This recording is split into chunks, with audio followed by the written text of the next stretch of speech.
7 years ago, Donald Trump descended down the escalator in Trump Tower, officially kicking off his presidential run. But more importantly, that was a moment, the moment in a shift in America, and a moment the movement was born. Let's bring in the man himself, the man who started that movement, former President Donald Trump, and friend of mine.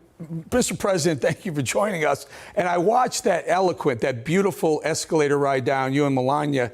And then over the weekend, we saw Joe Biden falling off a bicycle, so yet again, falling up stairs at Air Force One. Is this man fit to run the country? Well, I'd like to say that I hope so. I mean, everybody has their opinions, so I won't get into that. But obviously, the country's doing terribly. If you look at the withdrawal from Afghanistan, the way they did it was so terrible. It should have been done with strength and dignity. But the way they did that, and inflation and the economy and everything. I mean, no matter what you look at, the Ukraine war would have never happened. The Russia going into Ukraine would have never, ever happened, Eric. I think you know that. And so many other things. It looks like China's starting up. The Iran deal now we would have had a deal done within a week after the election. And now it's going to be, if there's a deal, which I doubt, it's going to be a horrible deal. They're on their way to being a nuclear power, which you cannot let happen. You cannot let it happen. So it's a very sad time for our country. We're no longer respected as a country, and I don't think we've ever been this low. Yeah, Mr. President, you and I, years ago, 10, 12, 15 years ago, you and I used to talk about the energy business on interviews when I was at Fox, and I filled up 18 gallons of regular yesterday, Mr. President. 18 gallons, $99. And I have sticker shock. I could not believe it. And it's not just me, it's every American when they pull up to the pump. And, you know, these little stickers of pictures of Biden going, I did that. It's about the only thing he has accomplished in a year and a half is drive up the price of fuel and food. What are we in for the next couple of years? Well, I think it all started with the energy. We were at $1.87. If you think of that, $1.87 a gallon, and now you're going to be for gasoline. You're going to be at, I used to say 5, 6, 7. I think it's going to be much higher than that ultimately, but it's not sustainable. And now we're going to Venezuela.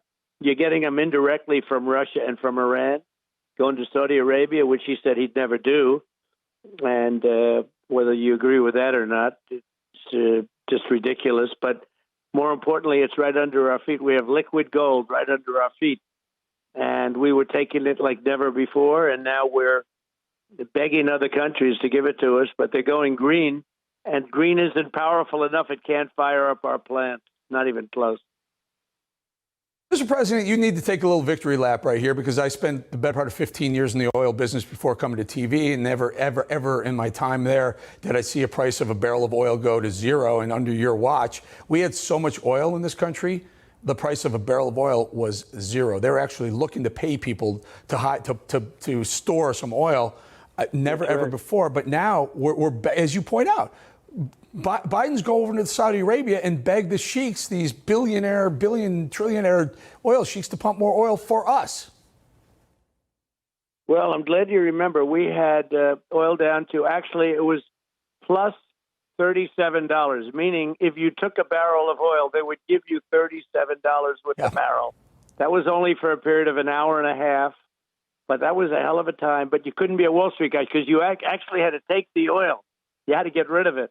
And if you remember, it was in that period of time that I filled up the strategic reserves, which were largely empty for 4 decades.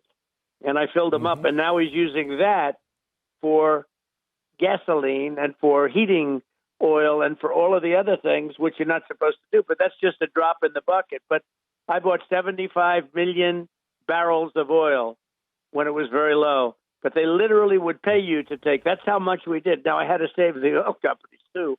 So we got it up a little bit. But we were at $1.87, $1.76. We had incredible for the people drive cars and trucks and everything else. Look at diesel fuel. Look at jet fuel. The cost of it is not, in my opinion, not sustainable. And I think that's what caused inflation. And then all of a sudden, everything else started going up. But I think that was the primary cause of it. That was a shock to the system when it went from less than $2 to 5, 6, 7, 8, even 9 and 10. I'm saying it's terrible. Yeah, and now, Mr. President, there's something like 10,000 cattle died last week because of allegedly heat exhaustion, whatever. But I did a little research. China has purchased over the last few years, has been quietly purchasing a lot of our meat processing plants. They own the largest pork producer in America. China does, Smithfield Foods, and they bought that a couple of years ago.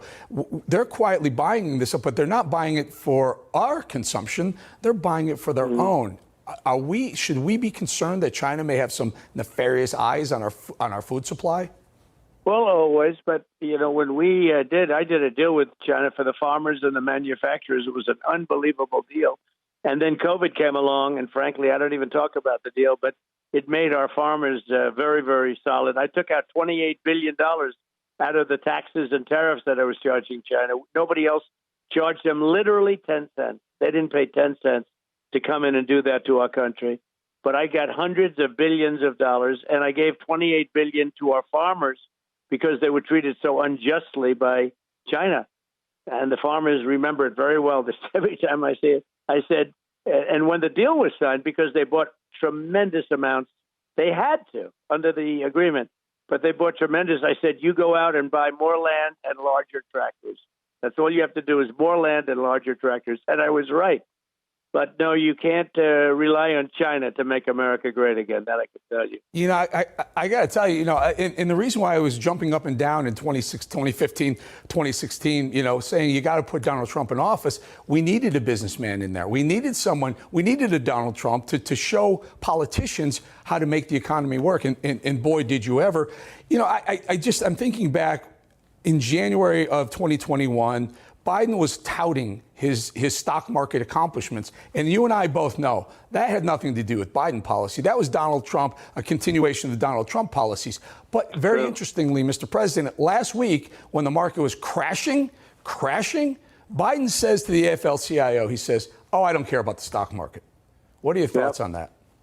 Well, you're right about the market. We had it going. We had the greatest economy in the history of the world.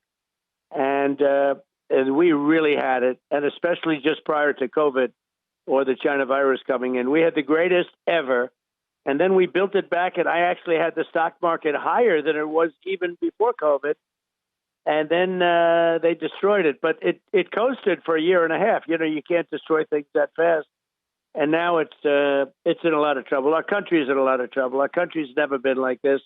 And we're in serious danger with what's going on in Ukraine and with Russia. You could end up with a world war the way they're handling it. It's crazy.